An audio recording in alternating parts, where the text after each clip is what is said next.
Hey everybody, it's me, John Ward, and I am back with video two on the best and the worst of 2023. And today, this video is the worst films of 2023. These could be movies that I saw in the theater or streaming. And on the previous video, I think I had about half I purchased on Blu-ray. I don't have one Blu-ray to show here. I don't even know if I would buy any of these. The only one that I've kind of thought about is well, I don't want to say until we get to it because then that ruins it. So this is uh my top 10, working backwards from 10 down, and these are movies that I actually did see, not films that I heard were just bad or anything like that. So there are films left off of this, just like the best of, that you probably can think are worse than what I'm listing. I just never saw them, so and probably never will.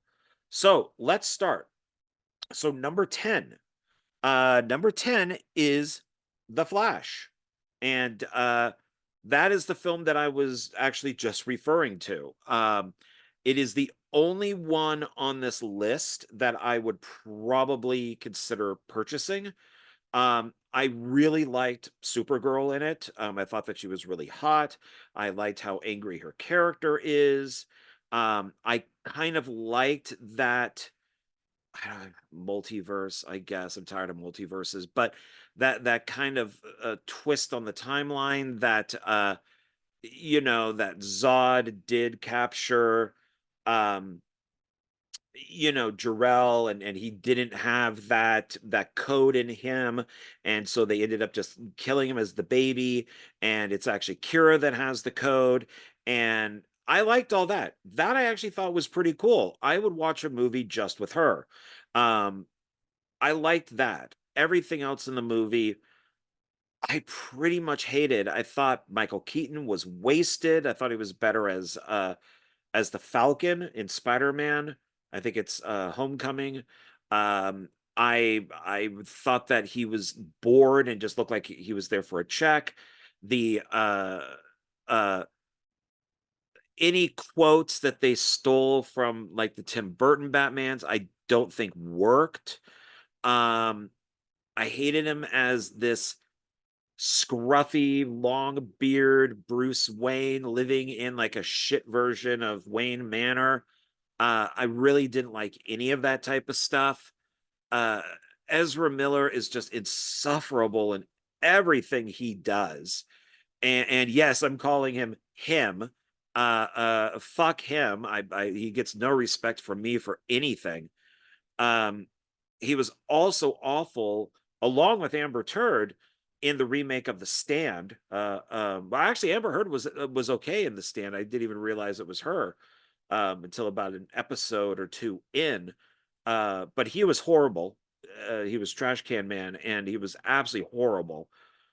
So yeah, so even though The Flash is at number 10, and it's not further down. Let me double check here. Yep, number 10, not further down, is because I did like the Supergirl stuff. I thought the film looked good. I liked the music. It's it's not a horrible mess like some of the other ones, but it's still, yeah, you could skip it. There's a plenty of other DC movies recently that are better than it. I think Black Adam is better.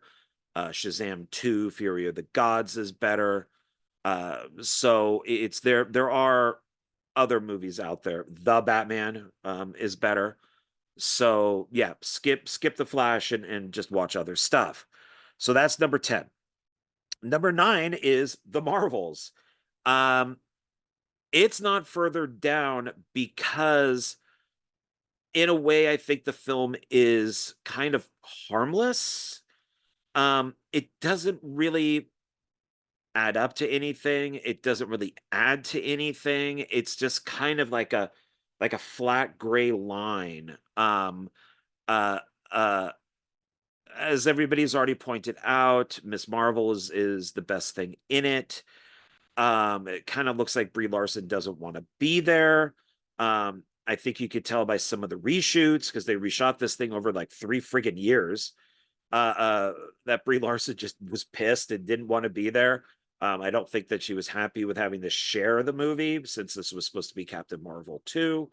Um, I didn't have a problem with Brie Larson for a long time. I loved her in Scott Pilgrim versus the World, and until she just started saying just stupid, dumbass shit, and then I've now just don't really like her that much. Um, the other girl that's in it, the other young woman, I forget her name, the black woman, I don't know, she doesn't really serve anything for me. I don't care. And Nick Fury is just once again just he used to be a badass and now he's just a joke. The the director of the film really had no right in directing a movie from what she's directed in the past. Kevin Feige has even said that she should have been supervised more. They did have an action director on board because she obviously can't direct action. Um, she, yeah, she's, except for wanting to check off a bunch of boxes for a director, um, she did not do a good job. It's just bland and boring and just yeah, it's just who cares? I mean, who cares? I mean, a planet where people have to sing to one another to communicate is stupid. It's like a bad episode of Star Trek. I do like the one cat that has the tentacles coming out of its mouth, uh Captain Marvel's cat. I don't like all the other cats that do it and the cats that eat people. I thought was stupid. There's just too many dumb things. A very boring villain, except that I thought that surprisingly she was hot. And gee, I wonder how she got that job. Oh, the actor who plays Loki, that's his wife. Huh. Okay. Interesting. Um, so that in the villain was gender swapped. Um, yeah, it just didn't, all this stuff with Valkyrie, and then we got that deleted scene now that they show with Valkyrie and Miss Marvel. Yeah, it's just a mess. It's I got something out of the Flash, but I really got nothing out of the Marvels. So let's move on. Uh, number 8, Meg 2, The Trench. I did not like the Meg when I first saw it. I loved it the second time I saw it, which was when I saw the trailer for Meg 2, The Trench, and all the monsters were coming up, the octopuses and all these other creatures were coming out of the trench. I'm like, oh my God, this is going to be amazing. So I knew right there I was going to buy it. And so I purchased the Meg and watched it and thought, wow, I don't know why I didn't like this movie. I actually really enjoy it. It's fun. And would love to see the R-rated version of it. And and then I saw Meg 2 and went, well, what the hell is this? Uh all the creatures are the last 10 minutes of the movie. So everything in the trailer is the last 10 minutes. And if a character couldn't come back, like the Asian mom to the daughter, she's dead. I don't know, maybe she pissed somebody off. So if they make Meg 3, she definitely can't come back. There's just it just seemed yeah, it just really wasn't. I think that movie Underwater with Kirsten Stewart, I think it is much better as far as like an underwater monster movie goes. Uh, yeah, it was just really disappointing.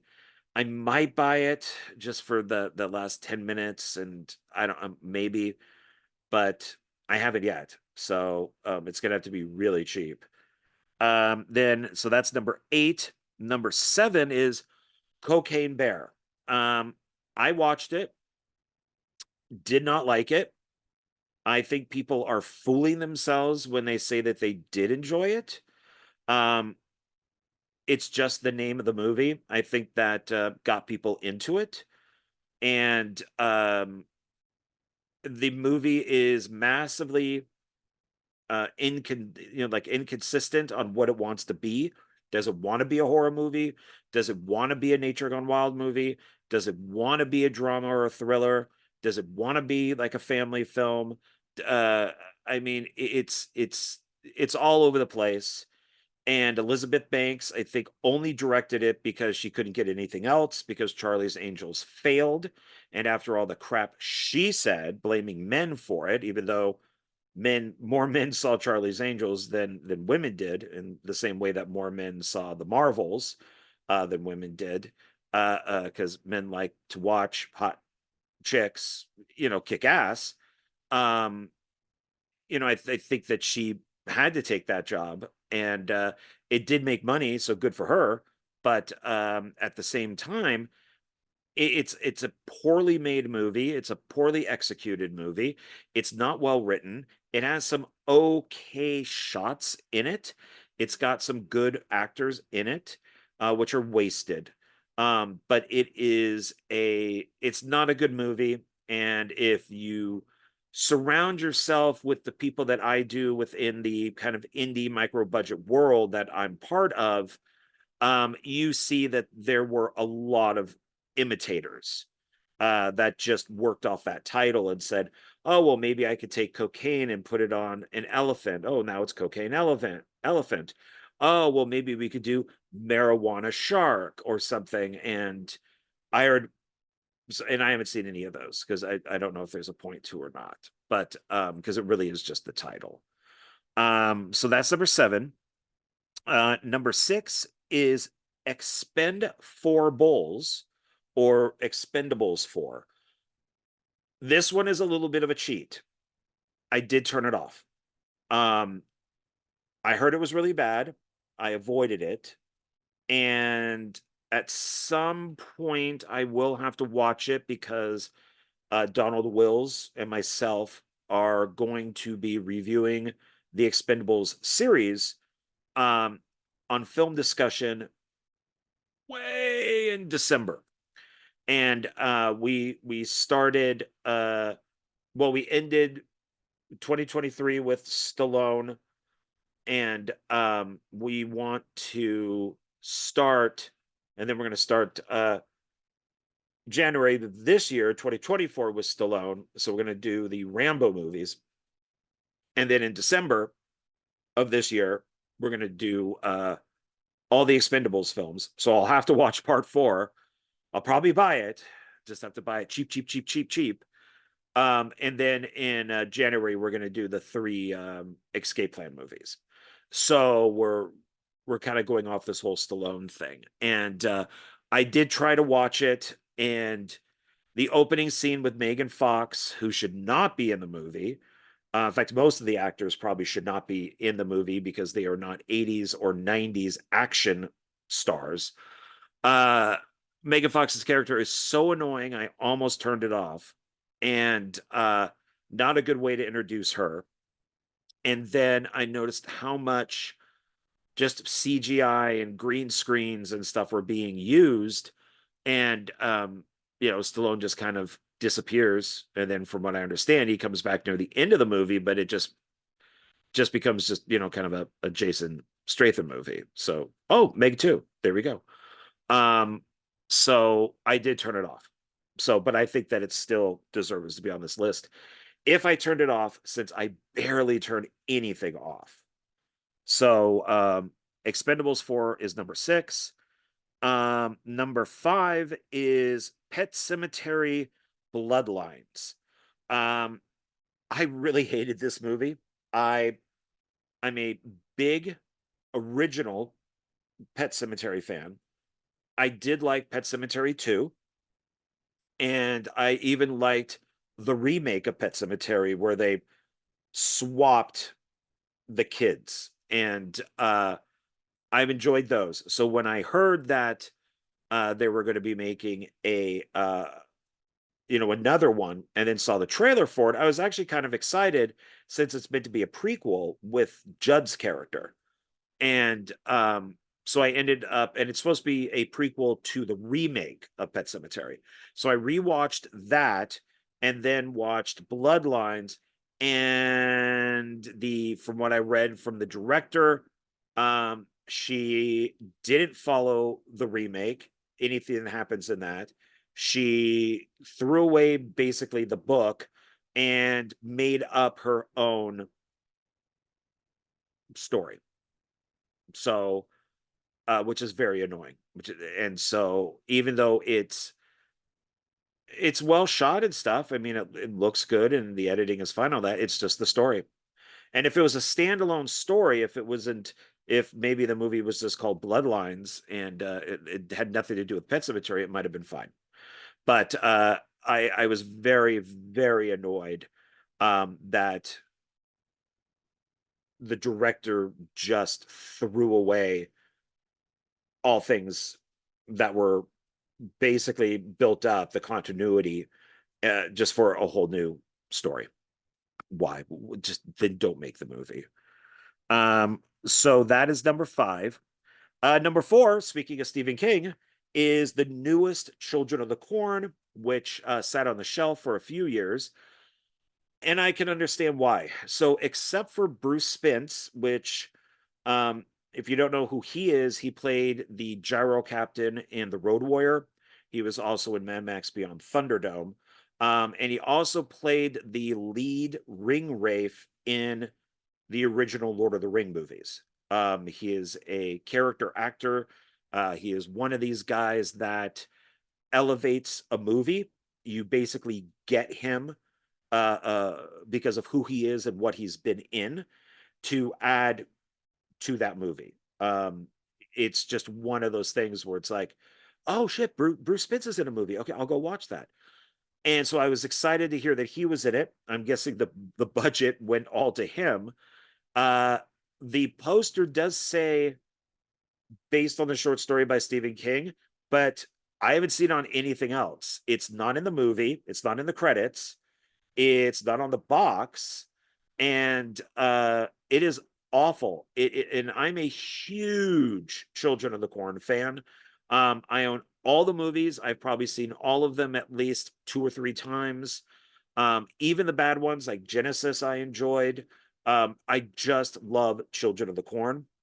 I came up with like a short treatment for a Children of the Corn movie around when part 5 came out, and I really wanted to write, at least write. I'd love to write and direct a Children of the Corn movie. It's just one of my favorite things by Stephen King. Um, in the movie, I mean, it's the town is not even Gatlin. He who walks behind the rose is not even that. It's just he who walks. Um, the Children of the Corn are not really Children of the Corn. They gender swapped like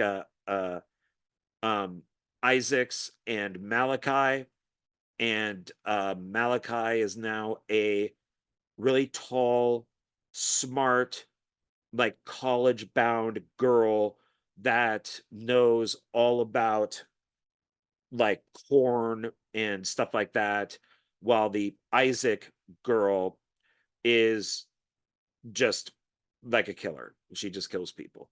And it's man, was I disappointed when I saw it.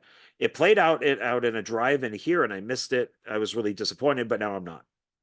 So I would not be proud to say that I saw the new Children of the Corn in a drive-in. I don't think it's worth it. It was not good. I bought the film on Blu-ray, of course, because I own all the other Children of the Corn movies. I did rewatch it to give it a chance, second chance, and it's just not. It's not good. So it's not good at all. So very disappointing there. So that is number 4. Number 3, is Indiana Jones and the Dial of Destiny. I'll be very honest.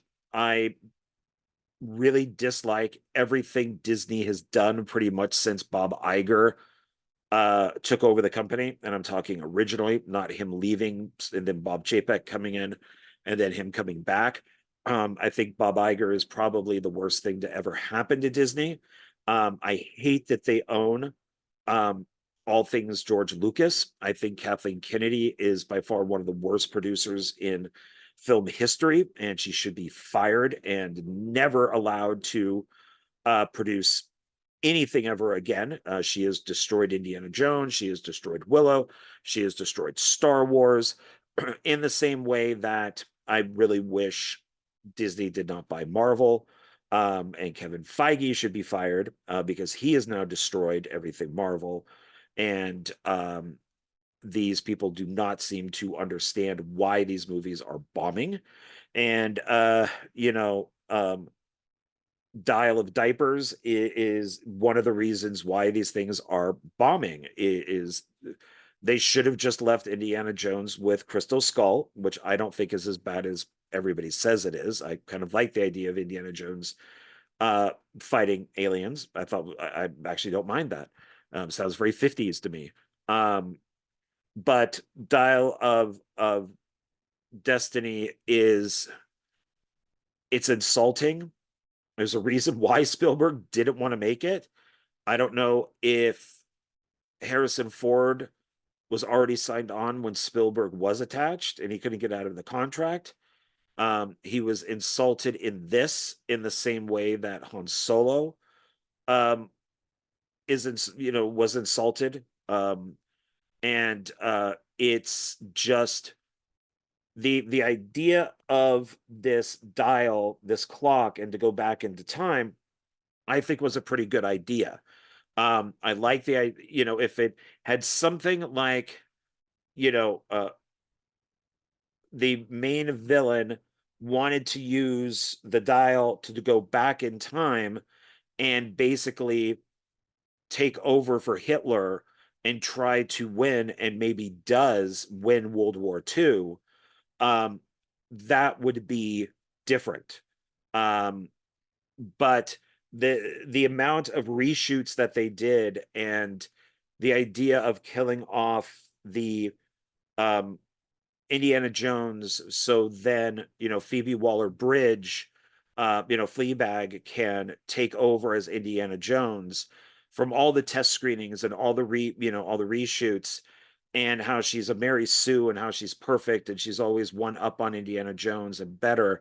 And the fact that, she even punches Indiana Jones at the end because, now he's just the cranky old man with nothing to live, because for some reason they thought it'd be a good idea to, kill off his kid and make him, in the process of a divorce, instead of maybe taking Indiana Jones and giving him a great last adventure and having his kid maybe now be a teacher of archaeology, maybe, or something similar at another school, and then that he is happily married to Marion. That it's instead, Kathleen Kennedy and Phoebe Waller-Bridge and all this just have to destroy what is good. And that's with Luke Skywalker, it's with Indiana Jones, it's basically with anything that they could get their hands on is just bad. And so it is. I'm surprised that it's at number 3, to be honest. Because it is awful. I own all the Indiana Jones movies. I don't know if I'm going to buy this one. I really don't think I will. I think for a lot of people, Indiana Jones stopped at Last Crusade, that it's a great trilogy. For me, it does. You got the quadology, the 4, and then it stops. So I don't think I'm going to continue with it. Yeah, I don't. This thing has got to be like $1, and maybe I'll purchase it. So that's number 3. Number 2 is Five Nights at Freddy's. I truly hated this movie. I don't care what people say. It's all nostalgia bait. People enjoyed the game, so they love the movie for some reason. It's the film is poorly directed. It's poorly written. It is not well acted. The Our main character sleeps throughout almost the whole movie. He has these dumb dreams of his brother that who was kidnapped when he was young on a picnic, and he's trying to figure it all out, and he keeps taking these dreams and removing us. Now, I've really never played the game a lot, or I've never really played the game at all. I've just heard about it. But as far as somebody who, I shouldn't have to know the games to enjoy the movie should be for everybody. It shouldn't just be, Superman the movie with Christopher Reeve back in the day wasn't a movie just for comic book people or just for Superman fans. It was a movie that everybody could go to see. And movies, that's how movies should be. You shouldn't have to do homework to watch a movie, and or at least a lot of it. And I liked Matthew Lillard being back in this, or being in this, but gee, guess what? He's the villain. Wow, what a big surprise that was. And then the stuff with his daughter, I guess there's no crime at all in that town because she spends so much time at Freddy's. That doesn't make any sense. Um, the the stuff with the robots doesn't make a lot of sense. It's so fucking boring. Our main character, at first I thought that it was his daughter, which would actually make sense because of the age. Instead, we find out it's his sister. And then there's that horrible subplot of like the aunt that wants to take the sister and make money off of it. And oh my God, it's awful. It is. I'm sorry. If you like, I'm not sorry. If you like Five Nights at Freddy's, I don't know what to tell you. If you're a filmmaker or a writer, you may want to stop, just because if this is your idea of good filmmaking and good writing and good directing and a good way to adapt a game that maybe shouldn't have been adapted. I mean, fuck, Banana Splits, was better. I was in and worked on a film called Night of the Zomghouls that was better. Um, Nicolas Cage, Willy's Wonderland was better. If you really think this film is really good, I think you should give up. I really do. It's it's a bad movie. Um, so that's number two. And number one is a film that I did a huge rant about, made a whole video on it, and that is Exorcist Believer. This film is an absolute and total waste of time. They spent a ton of money. I mean, probably the biggest amount of money to acquire this film. I think that it was something like 40.5 million to acquire the rights to make it as a trilogy. And David Gordon Green is awful in this. David Gordon Green, did I get that? David Green. Yeah, David Gordon Green. And Danny McBride. I don't think Danny McBride had a lot to do with this, not as much as he did with like the Halloween stuff, which was also bad. But the film did so bad that David Gordon Green is not even going to do parts 2 and 3. They probably won't even do parts 2 and 3. It's a divisive film, and I'm going to do spoilers on this. I don't care because it is so bad you should not see it. It is poorly written, it is poorly directed, it is poorly edited. The decisions in this are absolutely awful. It is the worst movie of the year. And of course it's the two girls that get possessed. One of them white, one of them black. Once again, spoilers. I'm going to spoil the ending of the movie here. So they have, which makes no sense, they collect all the different religions and they try to do the exorcism. Now, I'm atheist and this bothers me. The Exorcist films, and I said this in my rant, are Christian films. It's all Catholicism. It's all you can't be using a religion from, let's say, South Africa to try to you know get the two girls to be not possessed. It was a stupid idea. And of course they make the guy who is the Christian, he's the coward. When he comes back in, he immediately gets killed. And the I don't understand the beginning of the film when our lead character, who is a black guy with his black daughter, when the mom of the daughter gets killed. when they're on a trip. I don't understand that at all. I guess he loses faith and kind of becomes an atheist or something. Um, and it's and of course, and once again, spoilers. Um, when the decision has to be made to save the girls because the devil or the demon that's possessing them says like you have to choose one to, you know, to die and one to live, the white Christian family that is obsessed with religion, immediately the dad goes for his white daughter to say that she's the one who has to live. And the demon fools them, spares the black girl and kills the white girl. So I thought, okay, all right. So now they once again the crazy Christian white family and the daughter and the white daughter, you know, she dies. Um, you also have Ellen Burstyn, who is an absolute waste of time in this.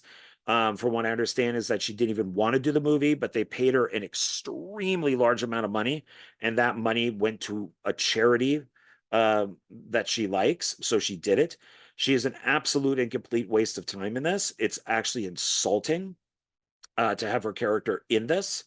The patriarchy, oh, fuck, is brought up. I'm so fucking tired of this patriarchy bullshit.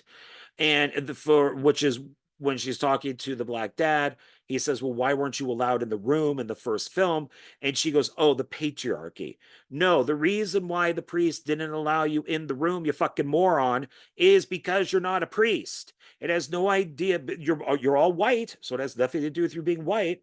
And the it has nothing to do with you being a woman. It's that you're not a priest. Both those priests technically die, and they wanted to protect you because you're the mother and you have different stakes in this than the priests do. And the demon Pazuzu will know that. And of course, in in Believer, she goes into the room with one of the possessed kids, and the kid basically stabs her freaking eyes out. That's why you weren't allowed in the room, you fucking moron. And why the writers don't know this, I have no idea. So yeah, I could go on just like I did on my other video. If you want to watch it, it's down in there. It's in the in my Dark Park Film Reviews playlist. But yeah, that's I got to stop because I'll go on forever. So the number one worst film of the year, and David Gordon Green should not be directing horror movies anymore. He does great comedy, and he does great comedy TV shows, especially when he works with Danny McBride. Um, keep doing that. Please keep doing that, and stop doing horror. You pretty much ruined the Halloween series, and so now we're gonna have to start from scratch somewhere. And now you've destroyed Exorcist Believer. I own all the Exorcist movies. They're somewhere up here, but I don't know if I could buy this one. This is another one of those movies where it's going to be like, oh, I found it for $1.99. Maybe I'll buy it. But I highly doubt it. I highly do, and it's only because, um, I collect everything. I collect the whole series of things. So, yeah. So I do have two dishonorable mentions. On the last video, I had 10. This one I have two. The first one is Blue Beetle. It's kind of like the Marvels in that, or the Flash, where it's pretty harmless. We've seen it before, been there, done that. Um, it's not poorly made. The Blue Beetle suit looks pretty good, even though it's all CGI. And it's okay. But once again, they just can't help themselves. And like the crazy uncle in the movie, and it's in the trailer, mentions that Bruce Wayne is a fascist. Why? Why is Bruce Wayne a fascist? Oh, because he's a rich white male. I get it. And this is a movie that is, prominently a Hispanic film, which the character of Blue Beetle, that's in the comic books, So that's, which is perfectly fine. But why put that in there? Why is Bruce Wayne a fascist? I don't get it. I know that the uncle is supposed to be crazy, uh, but just what is the point of that? You're alienating your audience, which is why the film didn't do very well. The other one is Barbie. Sorry, I know the film made it probably, I think it was like 1.5 or close to it billion, and it was a huge hit, and people loved it, and the whole Oppenheimer, Barbieheimer or Barbenheimer, uh, uh, was a great gimmick to get people to go see it. The guy goes to see Barbie, and then he's like, okay, well now you got to go see Oppenheimer, and then they go. So Oppenheimer made a lot more money than they thought, and of course they had no idea that Barbie would make as much money as it did. Um, I like Greta Gerwig. I like her as an actress. I like her as a writer and director. Noah Baumbach, who is her husband, I've enjoyed many of his movies. Like The Squid and the Whale comes to mind. This just did not do it to me. I do feel that it is kind of a man-hating movie in a way. I heard that with the Ken song, that when it won the award for best song, that basically the social justice warriors and all of the people to the left, to the left, to the left, to the left were like really pissed off that a toxic man song, which was actually the best part of the movie, won an award for best song, that they were pretty pissed. There is the big speech, which is kind of the same speech, where one of the characters in Barbie, which she talks about being a woman and being harassed, is more or less the same speech that was done in She-Hulk. And I don't know, I thought the sets were good and stuff like that, but they hate the Kens. The Kens are the only ones to really grow. The Barbies don't. When the Kens do ask for um, more say within the society, pretty much the Barbies shut them down, and because there was no growth of the Barbies, which is bad writing in the movie. There is growth of the Kens, and he gets completely shut down. So, yeah, I'm glad that they've said that there won't be a sequel. Who knows, maybe there will be, but yeah, those are my two, I don't know, dishonorable mentions, I guess. All right, so thanks a lot, everybody. I really appreciate it. And just like the other video, put down there, I don't know, 5 movies or 10 movies, that you really disliked from last year, or just a couple, just let me know, or let me know if you disagree or agree with my list, or whatever it is, because as I'm sure there's going to be some movies on here like Barbie or even Five Nights at Freddy's that people loved. And I just think you're crazy if you do. But that's my opinion. That's my opinion. So you could have your own opinion. If you liked them, good for you. Go buy them on Blu-ray or whatever. Um, I won't be. But I guess that's it. So all right. Thank you. I appreciate it. And I will see you on the next video. Okay, bye.